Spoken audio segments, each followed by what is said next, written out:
Sesungguhnya Fir'aun telah berbuat sewenang-wenang di muka bumi dan menjadikan penduduknya berpecah belah. Dia bertindak semena-mena, lalim, melampaui batas, lebih mementingkan kehidupan dunia dan berpaling dari ketaatan Rob yang Maha Tinggi. Fir'aun memecah menjadi banyak sekali golongan dan kelompok dan menindas sebagian di antara mereka. Fir'aun menindas Bani Israel yang berasal dari keturunan Nabi Yakub. Saat itu, mereka adalah penduduk bumi terbaik.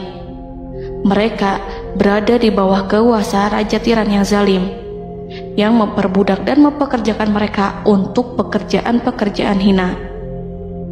Ada banyak faktor yang melatar belakangi perbuatan raja tersebut.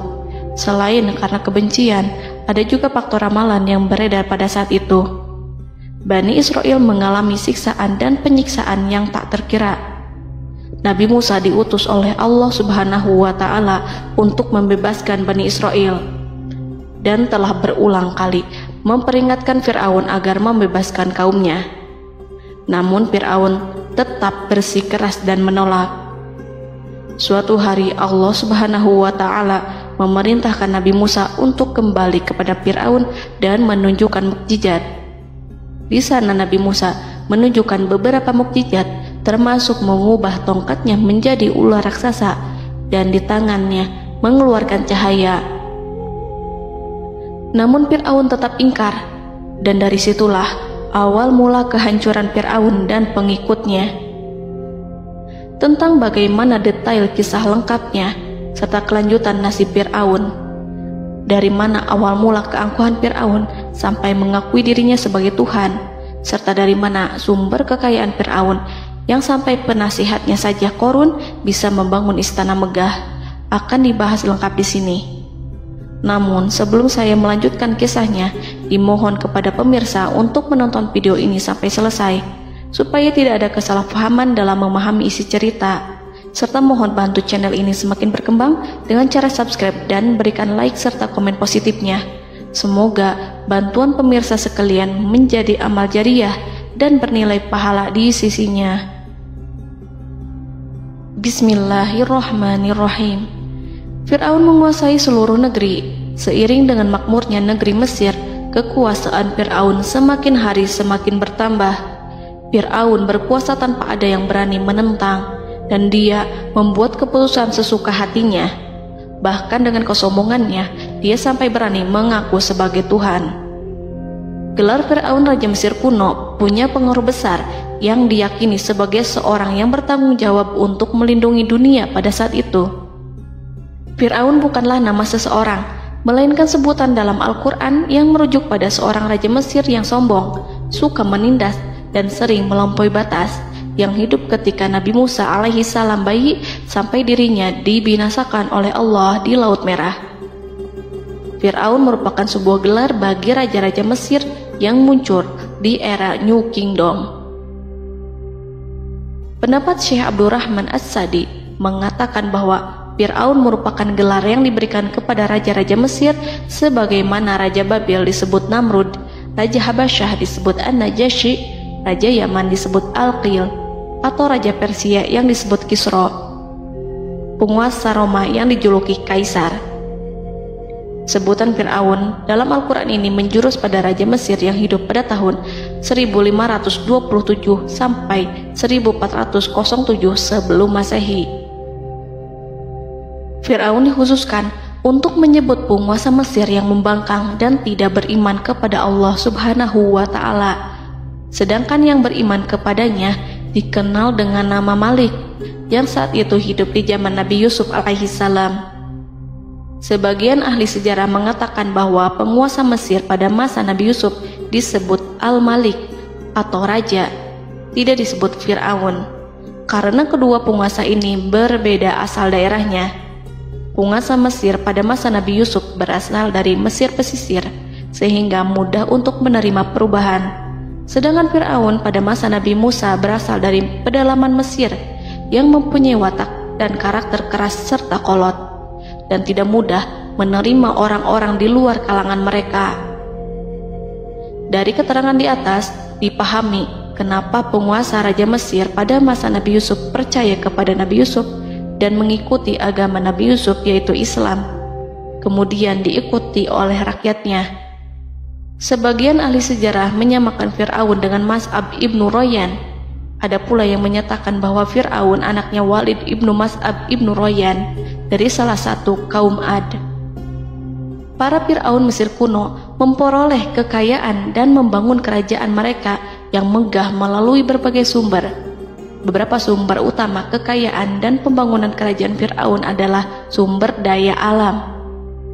Mesir kuno diberkati dengan sumber daya alam yang melimpah, termasuk emas, tembaga, dan batu mulia yang ditambang dari wilayah gurun dan lembah.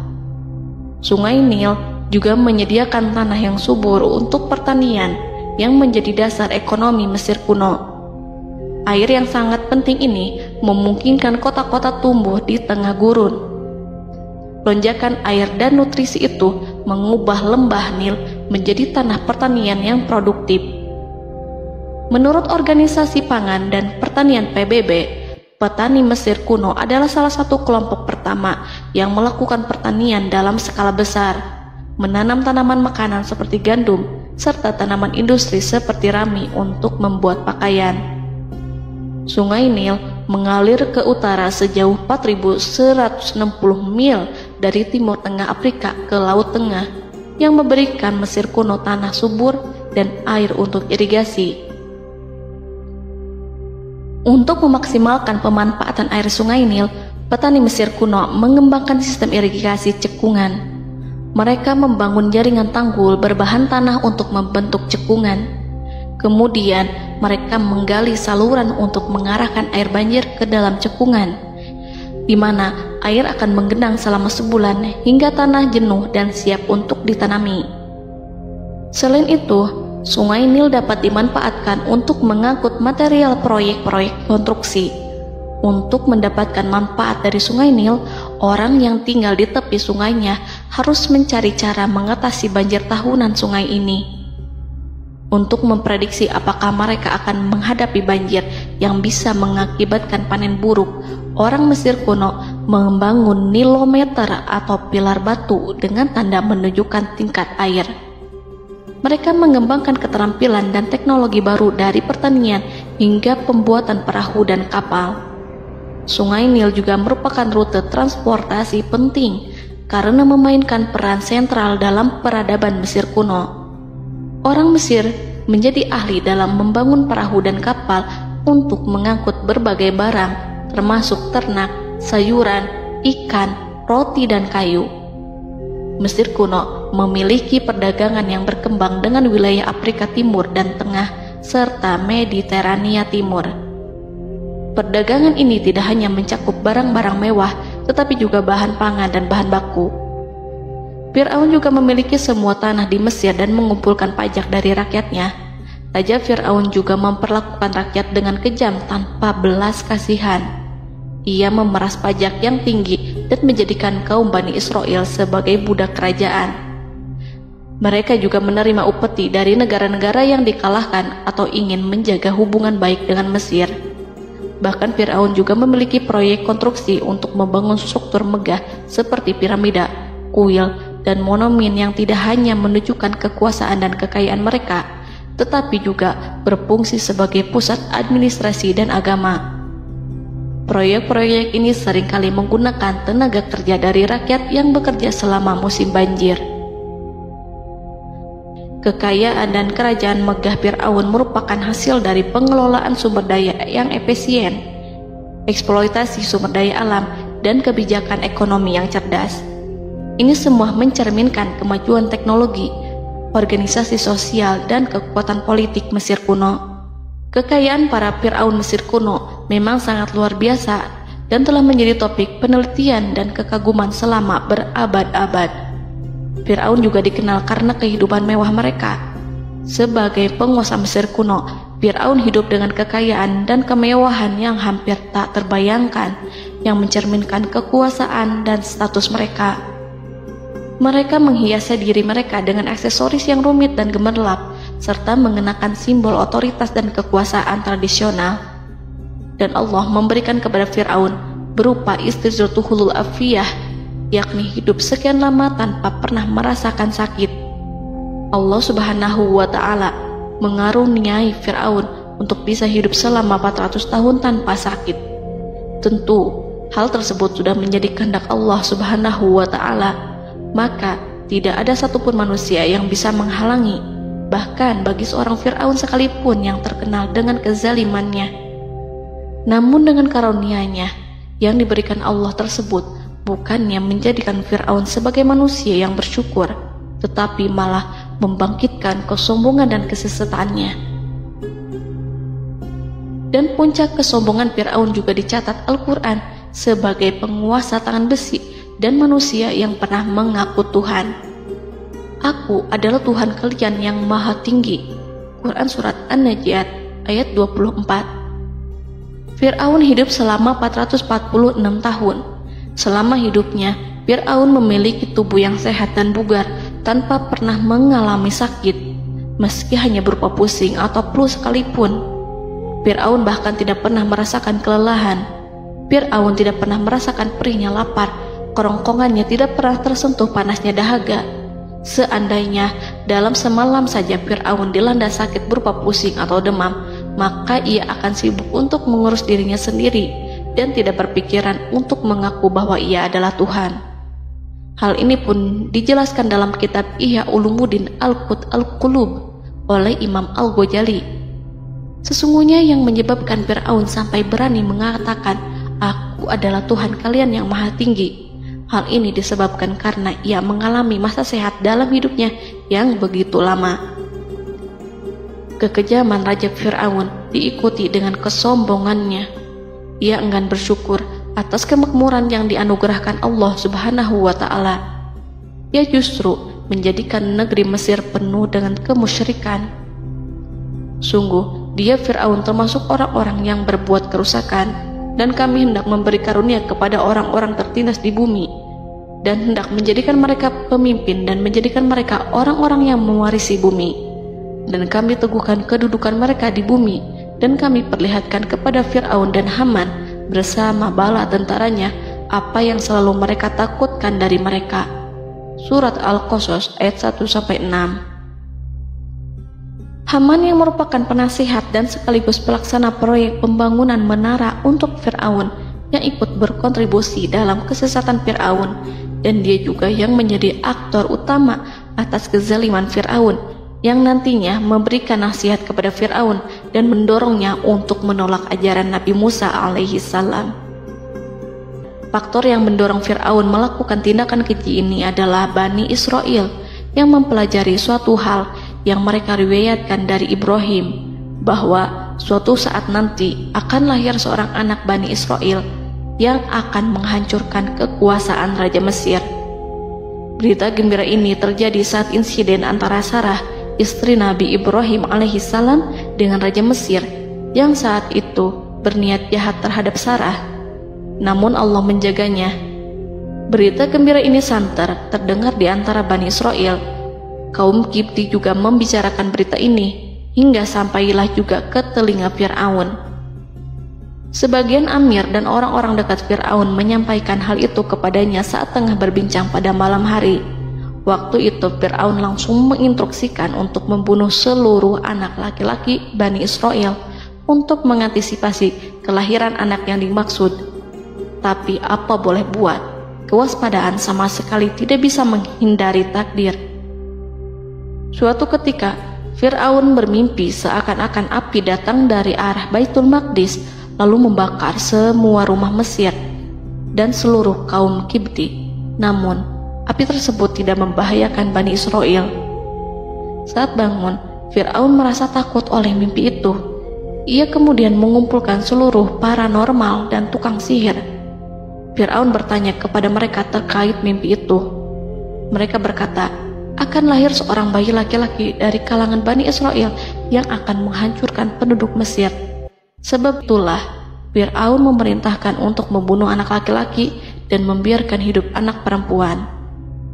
Fir'aun sangat mewaspadai agar Musa tidak lahir, hingga menunjuk sejumlah laki-laki dan dukun beranak berpatroli memeriksa para wanita hamil dan mendata waktu kelahiran mereka. Jika ada yang melahirkan anak laki-laki, si bayi langsung disembelih oleh para algojo seketika itu juga. Allah berfirman, kami mengilhamkan kepada ibu Musa, susuilah dia Musa. Jika engkau khawatir atas keselamatannya, hanyutkanlah dia ke sungai Nil dalam sebuah peti yang mengapung. Janganlah engkau takut dan janganlah pula bersedih. Sesungguhnya kami pastikan mengembalikan kepadamu dan menjadikan sebagai salah seorang rasul. Surat Al-Qasas ayat 7. Pada saat itu, ibu Musa yang bernama Ayarika, ada juga yang menyebut Ayah Zakat, merasakan kesedihan yang amat dalam dan sudah mengantisipasi sejak pertama kali mengandung Musa. Kehamilannya ini memang tidak terlihat. Harun lahir pada tahun ketika hukuman mati bagi lelaki tidak berlaku, sementara Musa lahir pada tahun di mana bayi laki-laki harus dibunuh. Saat melahirkan, ibunya mendapat ilham agar Musa kecil diletakkan di dalam peti yang diikat dengan tali. Rumahnya tepat di hulu sungai Nil. Ia menyusui Musa, kemudian ketika khawatir pada seseorang, ia meletakkan Musa di peti itu, lalu dilepaskannya ke lautan, sementara talinya tetap dipegang. Setelah semua orang pergi, ia tarik kembali peti itu. Namun suatu hari, ibu Musa melepaskan peti itu, tetapi dia lupa tidak mengikatnya dengan tali, sehingga peti berisi Musa kecil itu hanyut bersama aliran sungai Nil hingga melintas tepat di depan istana Fir'aun. Selir-selir Fir'aun itu memungut peti dalam kondisi tertutup rapat. Mereka tidak berani membukanya. Peti itu kemudian diletakkan di depan istri Fir'aun, Asiyah binti Muzahim. Ada pendapat yang mengatakan bahwa Asiyah berasal dari Bani Israel dari keturunan Musa. Saat membuka penutup peti dan menyingkap tirai penutupnya, Asiyah melihat wajah Musa kecil memancarkan sinar-sinar nubuah kemuliaan. Begitu melihatnya, Asiyah langsung jatuh hati dan sangat mencintainya. Saat Fir'aun tiba, ia berseru, "Apa ini?" Kemudian ia memerintahkan untuk menyembelihnya, tetapi sang istri meminta agar bayi tersebut diberikan kepadanya. Sang istri berkata, "Dia adalah penyejuk mata hati bagiku dan bagimu." Fir'aun menimpali, "Iya, bagimu, tapi bagiku tidak. Aku tidak memerlukan bayi itu." Petaka memang selaras dengan tutur kata. Kata-kata istri Fir'aun, mudah-mudahan dia bermanfaat kepada kita. Allah memberikan manfaat yang ia harapkan. Di dunia, Allah memberikan hidayah padanya melalui sosok Musa, dan di akhirat, Allah menempatkan dia di surganya karena Musa. Atau kita ambil dia menjadi anak. Keduanya pun mengadopsi Musa karena mereka berdua tidak punya anak. Perkataan Asiyah ini diabadikan dalam Al-Quran surat Al-Qasas ayat 9. Dan berkatalah istri Fir'aun, "Ia adalah penyejuk mata hati bagiku dan bagimu. Janganlah kamu membunuhnya. Mudah-mudahan ia bermanfaat kepada kita, atau kita ambil ia menjadi anak, sedangkan mereka tidak menyadari." Dalam ayat ini Allah Subhanahu wa Ta'ala berfirman yang artinya, sedangkan mereka tidak menyadarinya. Ibnu Katsir menjelaskan maksud dari ayat ini, mereka tidak mengetahui apa yang dikehendaki Allah, bahwa di tangan anak itulah terjadinya kehancuran masa depan Fir'aun dan bala tentaranya. Mereka tidak mengetahui hukuman besar Allah yang dikehendaki terhadap Fir'aun dan pasukannya. Mereka tidak tahu bahwa Allah menakdirkan mereka untuk memungutnya. Saat Musa tinggal di kediaman Fir'aun, pihak keluarga ingin menyusuinya. Namun Musa tidak mau menerima susu wanita manapun. Ia juga tidak mau makan, hingga mereka dibuat bingung karenanya. Mereka berusaha sebisanya untuk memberi Musa makan, namun Musa tidak mau. Seperti yang Allah sampaikan dalam surat Al-Qasas ayat 12. Dan kami cegah dia Musa menyusu kepada perempuan-perempuan yang menyusuinya sebelum itu. Mereka kemudian mengirim Musa bersama para dukun beranak dan sejumlah wanita ke pasar. Mungkin Musa mau menyusu pada seorang wanita di sana. Saat semua orang berdiri di hadapan Musa, saudari Musa melihatnya. Ia tak memperlihatkan sikap seakan-akan mengenal bayi yang sebenarnya adalah adiknya. Mereka kemudian pergi bersama saudari Musa itu ke kediaman Musa. Musa kecil kemudian digendong ibunya untuk menyusui bayi itu. Bayi yang tidak lain adalah anaknya sendiri, langsung menyusu dengan lahap. Melihat hal itu, mereka merasa sangat puas dan gembira. Mereka pun melaporkan peristiwa yang sangat menggembirakan itu kepada Asia. Asia meminta agar perempuan yang tidak lain adalah ibunya Musa itu untuk menetap bersamanya dan memohon kebaikan serta kesediaannya. Namun, perempuan itu menolaknya seraya berkata, "Sesungguhnya aku mempunyai suami dan anak-anak yang tidak bisa aku tinggalkan. Akan tetapi, aku siap melakukan jika bayi itu dibawa kepadaku ke rumahku."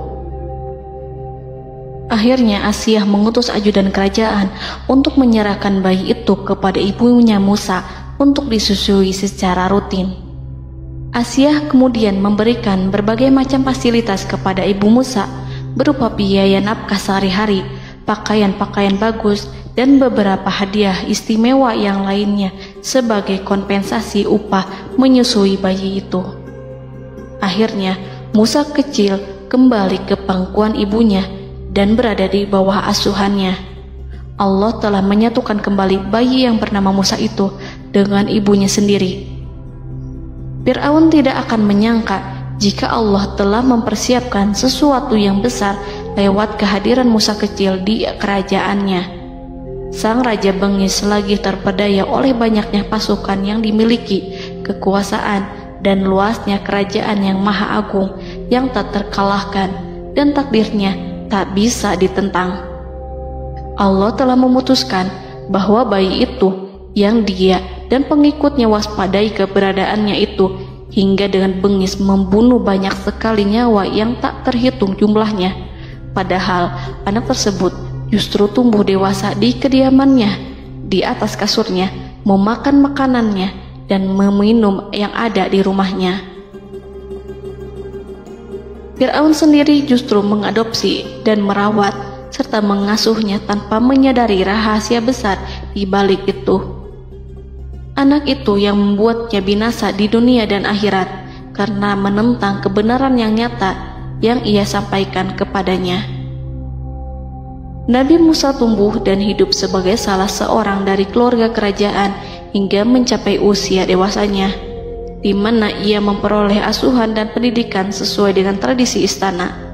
Allah Subhanahu wa Ta'ala mengaruniakannya hikmah dan pengetahuan sebagai persiapan tugas kenabian dan risalah yang diwahyukan kepadanya. Musa tumbuh menjadi seorang pemuda yang mempunyai fisik dan akhlak yang kuat. Allah anugerahkan kepada Musa kesempurnaan tubuh dan kekuatan jasmani. Musa juga menyadari bahwa dia hanyalah anak angkat, tidak setetes pun darah Fir'aun mengalir padanya, dan bahwa ia keturunan Bani Israel yang ditindas dan diperlakukan sewenang-wenang oleh Fir'aun dan kaumnya. Maka dia berjanji kepada dirinya sendiri akan menjadi pembela bagi kaum-kaum yang lemah yang tertindas. Kekuatan fisik Nabi Musa memang tidak bisa diragukan. Itu terbukti pada saat Nabi Musa mampu mengangkat batu penutup sumur seorang diri, padahal batu itu hanya bisa diangkat oleh 10 orang laki-laki. Peristiwa kedua saat perkelahian antara Bani Israel dan orang Kipti atau kaumnya Fir'aun, suku asli Mesir. Saat orang Israel meminta pertolongan kepada Musa untuk mengalahkan orang Kipti, Musa menghampiri orang Kipti tersebut. Dengan tangan terkepal, Musa meninju orang Kipti dan matilah musuhnya itu. Orang Kipti hanya mati karena pukulan itu. Musa tidak sengaja dan tidak bermaksud untuk membunuh orang Kipti. Musa hanya berniat membuatnya jera. Dan karena peristiwa itulah Nabi Musa pergi meninggalkan Mesir karena Musa takut terhadap Fir'aun dan tentaranya yang akan membunuhnya. Karena jika mereka tahu bahwa Musa membunuh orang Kipti demi membela salah seorang Bani Israel, akan membuat Fir'aun dan pengikutnya mencurigai bahwa Musa memang berasal dari Bani Israel, dan pada akhirnya akan memicu sebuah permasalahan besar. Dan pada waktu yang sudah ditentukan oleh Allah, sekitar 10 tahun Nabi Musa meninggalkan Mesir. Pada akhirnya, Allah mengamanahkan dia sebagai seorang Rasul. Allah anugerahkan kepadanya hikmah kenabian dan pengetahuan di usia 40 tahun. Allah perintahkan Musa kembali ke Mesir untuk menghadapi Fir'aun dan mengajak dia mengakui Tuhan semesta alam. Tugas ini penuh dengan bahaya, mungkin bisa membuat Musa kehilangan nyawa, tetapi menuruti perintah Allah itu mutlak baginya. Ditemani oleh saudaranya Harun untuk membantunya membenarkan perkataannya. Lidah Musa cedal karena bara api yang pernah diletakkan di lidahnya saat Fir'aun hendak menguji akalnya setelah menarik jingat Fir'aun hingga berdarah. Fir'aun bermaksud untuk membunuhnya. Asia mengkhawatirkan Musa lalu berkata, dia masih kecil. Fir'aun kemudian menguji Musa dengan meletakkan buah dan bara api di hadapannya. Musa kecil hendak bermaksud meraih buah-buahan, tetapi tangannya dialihkan oleh malaikat. Lalu Musa mengambil bara api dan ia letakkan di lidahnya. Lidahnya cedal karena bara api ini. Musa meminta kepada Allah agar kekakuan yang ada di lidahnya dihilangkan sebagian, sebatas agar kata-katanya bisa dipahami, dan tidak meminta untuk dihilangkan secara total, karena para rasul hanya meminta sebatas yang diperlukan. Pergilah kamu kepada Fir'aun, karena dia benar-benar telah melampaui batas, maka berbicaralah kamu berdua kepadanya dengan kata-kata yang lemah lembut. Mudah-mudahan dia sadar atau takut. Quran Surat Toha ayat 42-43. Ini merupakan sifat santun dan kasih sayang serta rahmat Allah terhadap makhluknya, meski Allah mengetahui kekafiran dan kesewenang-wenangan dan kesombongan Fir'aun.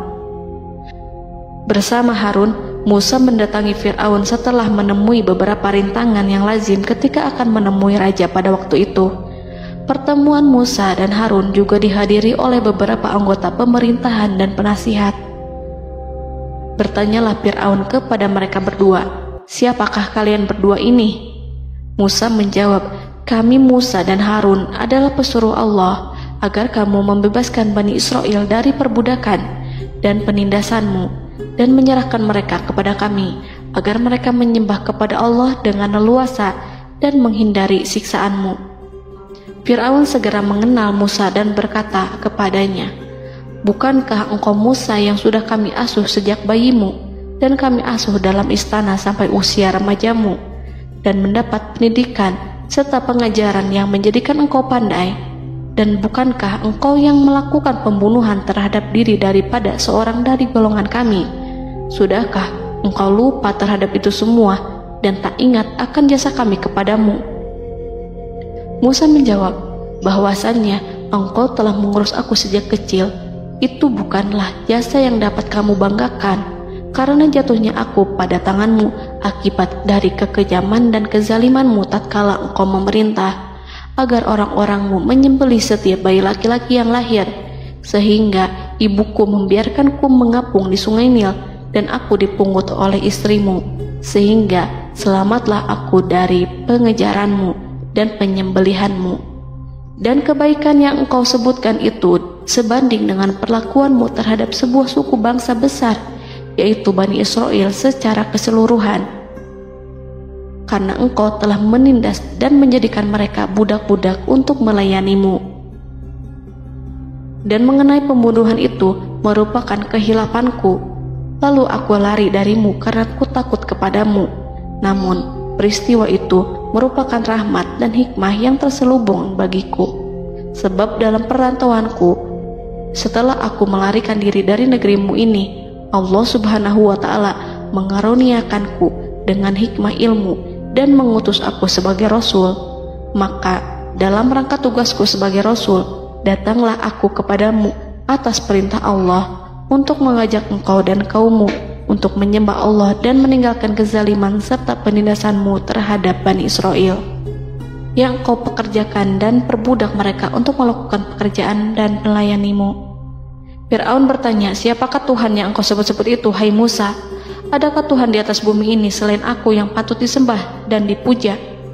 Musa menjawab, ya, yaitu Tuhanmu dan Tuhan nenek moyangmu, serta Tuhan alam semesta. Fir'aun bertanya, siapakah Tuhan alam semesta itu?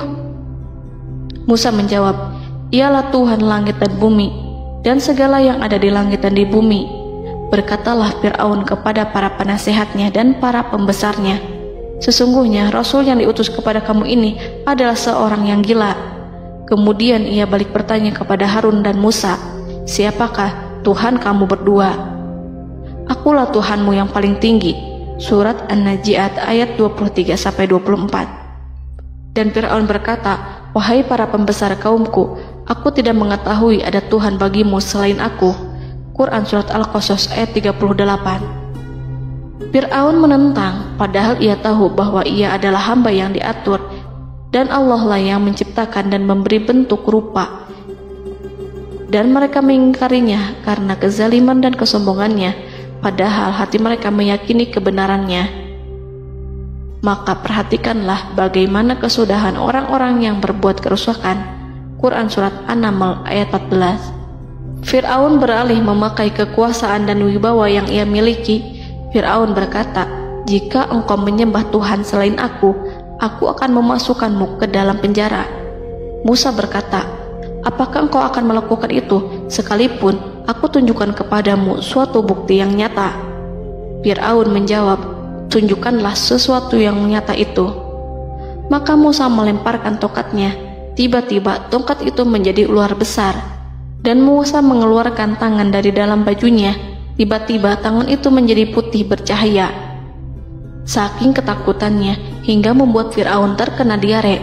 Dalam sehari lebih dari 40 kali buang air.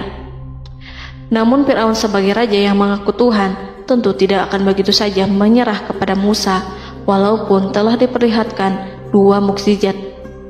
Bahkan Fir'aun berkata kepada kaumnya yang dikhawatirkan terpengaruh oleh mukjizat Musa, bahwa apa yang dilakukan Musa merupakan sihir, dan Musa Harun adalah ahli sihir yang datang dengan maksud menguasai Mesir. Salah satu penasehatnya, yaitu Haman, mengusulkan agar mengumpulkan semua ahli sihir dari berbagai penjuru kerajaan untuk bertanding mematahkan sihir Musa, yang tanpa pikir panjang Fir'aun setujui. Fir'aun pun berkata kepada Musa, apa yang kau bawa ini adalah sihir. Kami akan melawanmu dengan sihir yang sama. Fir'aun pun kemudian meminta Musa untuk bertemu pada waktu dan tempat yang disepakati, dan langsung disetujui Nabi Musa tanpa ragu sedikit pun. Inilah salah satu tujuan terbesar Musa untuk memperlihatkan ayat-ayat hujah dan bukti-bukti nyata Allah di hadapan halayak ramai. Dengan berbekal pertolongan Allah, Musa yakin akan menang melawan para ahli sihir itu. Maka pada waktu yang sudah ditetapkan, yakni pada permulaan hari, saat cahaya matahari mulai terik menyengat, sehingga kebenaran akan terlihat terlebih jelas dan nyata, orang-orang berbondong-bondong menuju tempat yang sudah ditentukan untuk melihat pertandingan sihir yang sudah dihadiri ribuan tukang sihir. Menurut Muhammad bin Ka'ab, mereka berjumlah 80.000 ahli sihir. Mereka sudah dijanjikan hadiah dan uang yang besar jika berhasil mengalahkan Musa. Para penyihir istana berkata, wahai Musa, apakah engkau yang mau lebih dahulu ataukah kami? Musa menjawab, silahkan kalian lebih dahulu. Maka ketika tali-tali dan tongkat-tongkat ahli sihir dilemparkan, tiba-tiba berubah menjadi seakan-akan ia merayap cepat karena sihir mereka. Ada rasa takut yang menyelimuti hati Musa, takut jika orang-orang terkena fitnah sihir dan tipu daya mereka. Namun Allah langsung menguatkan Musa dan berkata, yang diabadikan dalam Quran Surat Toha ayat 65-69. Janganlah engkau takut, sungguh engkaulah yang unggul, dan lemparkanlah apa yang ada di tangan kananmu, niscaya ia akan membuat. Apa yang mereka buat itu hanyalah tipu daya tukang sihir belaka, dan tidak akan menang tukang sihir itu dari manapun ia datang. Saat Musa melemparkan tongkat, tongkat itu berubah menjadi ular besar yang memiliki kaki, berleher besar, dan bentuk yang menakutkan, hingga semua orang lari dan menjauh. Ular itu kemudian menelan tali-tali para tukang sihir dengan satu persatu dengan gerakan super cepat. Semua orang melihatnya dengan penuh keheranan, sementara para tukang sihir mereka tercengang dan bingung kala melihatnya. Mereka melihat sesuatu yang sama sekali tidak pernah terlintas di benaknya dan juga berada di luar bidang yang mereka kuasai. Saat itulah mereka tahu pasti bahwa yang mereka lihat itu bukanlah sihir, sulap, khayalan ilusi ataupun kebohongan semata, tetapi sebuah kebenaran yang hanya bisa dilakukan oleh Yang Maha Benar, yang mengutus mukjizat tersebut dengan benar. Allah menyingkap tabir kelalaian dari hati mereka, menyinarinya dengan petunjuk yang Ia ciptakan dan menyingkirkan gumpalan keras di hatinya. Mereka segera bertaubat dan tunduk sujud kepadanya. Dengan lantang mereka mengatakan kepada semua yang hadir tanpa memperdulikan hukuman ataupun siksaan apapun, "Kami beriman kepada Rob seluruh alam, yaitu Tuhannya Musa dan Harun." Fir'aun yang congkak dan sombong tentu sangat marah dengan apa yang disaksikannya itu ketika melihat ahli-ahli sihirnya begitu cepat menyerah dan mengakui kekalahan kepada Musa, bahkan menyatakan beriman kepada Tuhan Musa dan Harun. Tindakan itu dianggapnya sebagai pelanggaran terhadap kekuasaannya dan penentangan terhadap ketuhanannya dan merupakan tamparan bagi kewibawaannya. Fir'aun berkata kepada mereka, "Apakah kalian telah beriman kepada Musa sebelum aku memberi izin? Kenapa kalian tidak terlebih dahulu bermusyawarah kepadaku sebelum melakukan tindakan keji di hadapan rakyatku ini? Dia itu pemimpinmu yang mengajarkanmu sihir, dan bukankah ini adalah persengkongkolanmu terhadapku? Musa dapat mengalahkan kamu sebab ia mungkin merupakan guru dan pembesar yang mengajari sihir kepadamu, dan kamu telah mengaturnya, dan sandiwaramu ini tak akan kubiarkan. Akan kupotong tangan dan kakimu secara bersilang, dan sungguh aku akan salib kamu pada pangkal pohon kurma sebagai balasan dan hukuman atas pengkhianatanmu ini." Walaupun melihat langsung kebenarannya, Fir'aun tetap tidak percaya. Dia tidak suka keyakinan para penyihir terhadap Musa. Para penyihir itu yang telah mengakui keimanan mereka kepada Allah tak merasa gentar ataupun takut, karena ketika para tukang sihir itu sujud, mereka melihat rumah dan istana-istana di surga yang telah dipersiapkan untuk mereka. Semuanya dirias untuk menyambut kedatangan mereka. Karena itu, mereka tidak peduli dengan ancaman Fir'aun. Setelah peristiwa kekalahan penyihir Fir'aun dengan mukjizat Nabi Musa itu, Fir'aun serta penasihat dan para pembesarnya, termasuk Haman, merencanakan penindasan yang lebih kejam untuk kaum Bani Israel dan merencanakan pembunuhan terhadap Nabi Musa. Fir'aun khawatir jika gerakan Musa tidak dipatahkan akan mengancam kerajaan dan kewibawaannya yang mengaku sebagai Tuhan. Walaupun sudah diingatkan oleh orang mukmin dari kalangan keluarga Fir'aun agar tidak membunuh Nabi Musa dan menyeru kembali menuju jalan yang benar dan mengingatkan kepada akibat yang buruk yang akan didapati nanti, namun Fir'aun dan penasihatnya tetap berada pada kesesatan. Sebagai balasannya, Allah menghukum Fir'aun dan penduduknya dengan kekeringan dan penyakit yang bertahun-tahun karena menolak Rasulnya. Mereka dilanda banjir bandang, darah yang bercampur dengan seluruh air yang ada. Setiap kali mereka akan mengambil air, baik air sumur ataupun air sungai Nil, pasti akan berubah menjadi darah segar. Serbuan belalang pun tidak bisa mereka hindari. Belalang menghinggapi tanaman hingga tak menyisakan satupun buah, daun ataupun rumput. Serangan hama dan wabah katak juga mengerumuni mereka hingga berjatuhan di makanan, wadah-wadah, sampai-sampai ketika ada yang membuka mulut untuk makan ataupun minum, pasti ada katak yang jatuh di situ. Semua hukuman itu hanya menimpa Fir'aun dan pengikutnya, sama sekali tidak menimpa Nabi Musa dan Bani Israel. Namun mereka tidak belajar ataupun berubah, mereka tetap saja kafir dan hanyut dalam kejahatan. Setiap kali Allah timpakan hukuman kepada Fir'aun dan pengikutnya, mereka bersumpah dan berjanji kepada Musa untuk beriman. Namun ketika hukuman itu dihilangkan, mereka ingkar janji, berpaling dan kembali kepada keburukan seperti sedia kala. Dari semua penderitaan ini, Allah perintahkan Musa membawa pengikutnya keluar dari Mesir, memulai perjalanan berbahaya antara hidup dan mati. Setelah mengetahui keberangkatan Nabi Musa dan Bani Israel, Fir'aun bersama tentaranya bergerak untuk membantai mereka. Dengan pasukan besar yang berjumlah lebih dari 1.600.000 personil, ditambah 100.000 ekor kuda berwarna hitam legam, Fir'aun berhasil mengejar rombongan Nabi Musa yang saat itu berjumlah 600.000 prajurit di pantai Laut Merah saat matahari terbit. Pasukan Fir'aun mengepung mereka dari semua arah. Di belakang mereka ada tentara Fir'aun yang kejam, sementara di hadapan mereka Laut Merah yang membentang luas.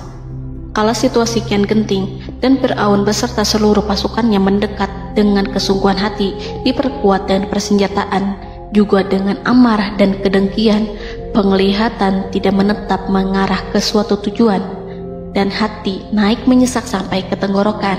Saat itulah Yang Maha Penyantun lagi kuasa, Rob Arsy yang mulia, mewahyukan kepada Musa, "Pukullah laut itu dengan tongkatmu." Maka tatkala Musa memukulkan tongkatnya ke lautan, laut itu pun terbelah. Air lautan berdiri tegak laksana gunung yang terbelah oleh kuasa yang maha agung, yang bersumber dari zat yang mengatakan kepada sesuatu, "Jadilah," maka jadilah sesuatu itu. Allah memerintahkan angin barat untuk menyapu kerikil-kerikil hitam lautan, hingga dasar lautan berubah menjadi tanah yang kering, yang tidak melekat pada kaki-kaki kuda dan hewan. Allah memerintahkan Musa untuk melintas bersama kaumnya. Mereka segera turun melintas dengan senang. Mereka menyaksikan sebuah hal yang membuat mata tercengang dan memberikan petunjuk pada hati orang-orang yang mukmin. Setelah Musa bersama kaumnya melintas secara keseluruhan dan keluar dari lautan, saat itulah pasukan garis depan Fir'aun baru masuk. Saat itu Musa bermaksud memukulkan tongkat ke lautan agar kondisi laut kembali seperti sedia kala, agar Fir'aun dan pasukannya tidak bisa mengejar. Tapi Allah yang Maha Kuasa dan pemilik keluhuran memerintahkan agar lautan tetap dibiarkan seperti itu, seperti yang ia firmankan. Saat Musa membiarkan lautan dalam kondisi terbelah dan Fir'aun tiba di tepi pantai, ia melihat sesuatu yang dahsyat. Kondisi ini membuatnya tercengang, dan ia tahu betul bahwa apa yang dilihatnya adalah pekerjaan Rob Arsy yang mulia, seperti halnya mukjizat lain yang pernah ia lihat sebelumnya. Fir'aun berhenti dan tidak maju. Ia menyesal karena mengejar Bani Israel dalam situasi seperti ini, di saat penyesalan tiada lagi membawa guna. Namun Fir'aun memperlihatkan sikap tangguh dan kuat di hadapan para pasukannya dan memperlakukan mereka layaknya musuh. Jiwa kafir dan watak Fir'aun mendorong dirinya mengatakan kepada kaum yang ia perdaya hingga patuh dan mengikuti kebatilannya, "Lihatlah bagaimana lautan ini terbelah agar aku bisa mengejar budak-budakku yang melarikan diri dari kekuasaanku, menyimpang dari ketaatanku, dan meninggalkan negeriku." Fir'aun bersembunyi di barisan belakang dengan harapan ia bisa selamat, tapi mustahil ia bisa selamat. Fir'aun terlihat maju mundur. Dan pada kesempatan itu, Jibril menampakkan diri dalam wujud seorang penunggang kuda perawan, lalu melintas di hadapan kuda jantan yang ditunggangi oleh Fir'aun. Kuda yang ditunggangi Fir'aun meringik menghampiri kuda yang ditunggangi Jibril. Fir'aun kemudian masuk ke dalam lautan hingga mendahului kuda dengan tangkas dan cepat. Fir'aun tidak menghindari mara bahaya dari dirinya ataupun mendatangkan manfaat. Mereka segera menyusul hingga semuanya berada di lautan. Setelah bagian depan hendak mencapai tepi, Allah memerintahkan Musa melalui wahyu untuk memukul lautan dengan tongkat. Musa memukul lautan dengan tongkat. Lautan kembali menyatu seperti sedia kala dan menenggelamkan mereka semua. Tak seorang pun yang selamat. Allah menggambarkan tentang bagaimana Fir'aun didengkot orang-orang kafir Kipti tenggelam. Gelombang besar sesekali turun dan sesekali naik membawa Fir'aun. Bani Israel melihatnya dan juga pasukannya, seperti apa siksa dan petaka besar yang Allah timpakan kepadanya dan juga pasukannya, agar Bani Israel senang dan lega. Saat Fir'aun menyaksikan kematian dan mulai sakarat, ia kembali kepada jalan kebenaran dan bertaubat, serta beriman pada saat keimanan tiada lagi membawa guna. Seperti yang Allah sampaikan dalam ayat yang lain, sesungguhnya orang-orang yang dipastikan mendapat ketetapan Rabb-Mu tidaklah akan beriman meskipun mereka mendapat tanda-tanda kebesaran Allah hingga mereka menyaksikan azab yang pedih. Quran Surat Yunus ayat 96-97. Seperti itulah Musa mendoakan keburukan pada Fir'aun dan golongannya agar harta benda mereka dibinasakan, hati mereka diikat sehingga mereka tidak akan beriman hingga melihat siksaan yang pedih, yaitu ketika keimanan tidak ada lagi membawa guna bagi mereka, sekaligus sebagai penyesalan bagi mereka. Allah berfirman kepada Musa dan Harun saat keduanya mengucapkan doa tersebut, sungguh telah diperkenankan permohonan kamu berdua. Quran Surat Yunus ayat 89. Siksaan yang ditimpakan kepada Fir'aun dan pasukannya ini merupakan jawaban atas doa Musa dan saudaranya Harun. Dalam hadis riwayat Imam Ahmad, Rasulullah Shallallahu Alaihi Wasallam bersabda, saat Fir'aun berkata, "Aku percaya bahwa tidak ada Tuhan melainkan Rabb yang dipercaya Bani Israel," Jibril berkata kepadaku, "Wahai Muhammad, andai kau melihatku saat mengambil pasir lautan, lalu aku sumpalkan ke mulutnya karena khawatir jika rahmat menghampirinya." Ibnu Abbas dan lainnya mengatakan sebagian Bani Israel meragukan kematian Fir'aun, bahkan ada yang menyatakan bahwa Fir'aun tidak mati. Allah kemudian memerintahkan lautan untuk mengapungkan jasad Fir'aun.